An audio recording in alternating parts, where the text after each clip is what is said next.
Well, good morning again. This morning I would like to talk about Psalm 53, when you doubt God's existence. And I'm going to start this devotional with a warning, okay? This devotional is not for everyone, all right? But the psalm, I'm sure you've heard this one as well. The fool says in his heart, there is no God. And much of the study of apologetics, which is the defense of the faith, right? Defense of what we believe as Christians.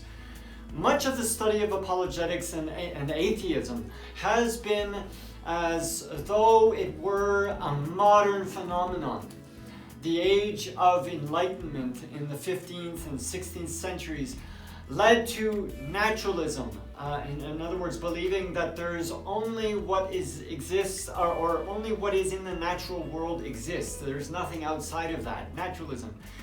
And when naturalism was fully developed, it led, logically, people say, to atheism in the 20th century. So this particular view of the history of philosophy is just that. It's one view, and it's a view that I can't accept as accurate because of passages like the one we're reading right in this psalm. Thoughts of atheism were already in people's minds 2,000 years before the Enlightenment.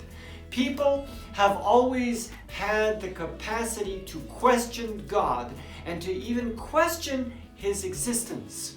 As long as there is free will and a mind that develops thoughts, not as a machine, but as a free and autonomous being, so questions as to the existence or non-existence of that which surrounds us can be denied.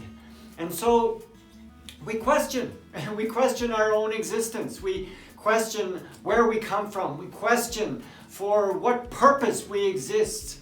Atheists would prefer to say that these questions have no meaning and that they ultimately have no answer. But they cannot remove our ability to question, because that would be to deny our own autonomy.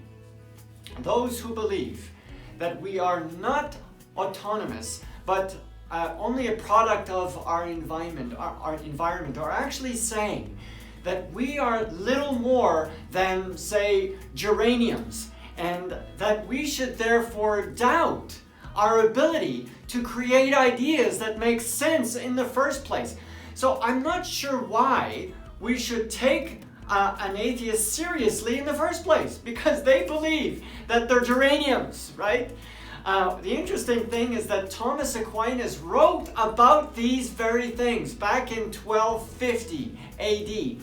And so, as Solomon said, there's nothing new under the sun.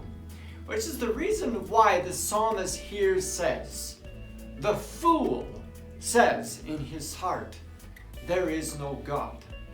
But the psalm continues, and actually there's quite a bit left in this psalm, but the next verse goes like this, the very next one. They are corrupt, and their ways are vile. There is no one who does good.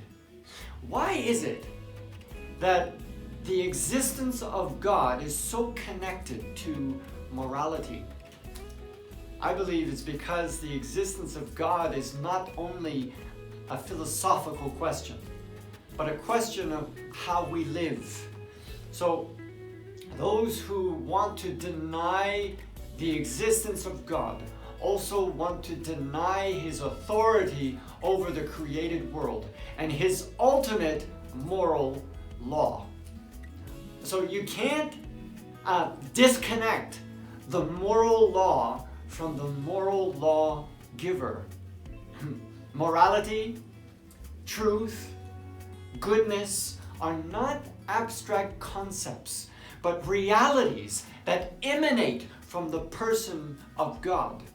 God created all things as recorded in Genesis and said, after he created each thing on each day, said it was good. God creates good things because He is good. Verse 2 goes like this: God looks down from heaven on all mankind to see if there are any who understand, any who seek God. Do you seek for God in your life? Or do you only try to formulate new philosophies to disprove Him? Do you seek for the work of God in the world? Or do you only see excuses to deny Him? If you seek for God, it is the beginning of wisdom.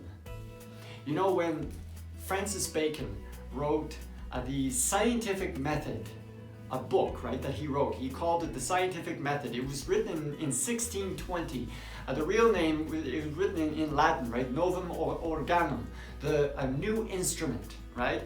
He quoted scripture. Well, he quoted scripture throughout the book, but he puts a scripture quote right on the front cover of the book. And it's from the prophecy of Daniel, chapter 12, verse 4. And it says this: in the end, there will be an increase in knowledge. He knew that this new instrument of science would open up the world of knowledge. And this is back in like 1600s, right? So to acknowledge God is to understand the world. To acknowledge God is to understand ourselves as living in His world, under His laws, and living especially by His grace.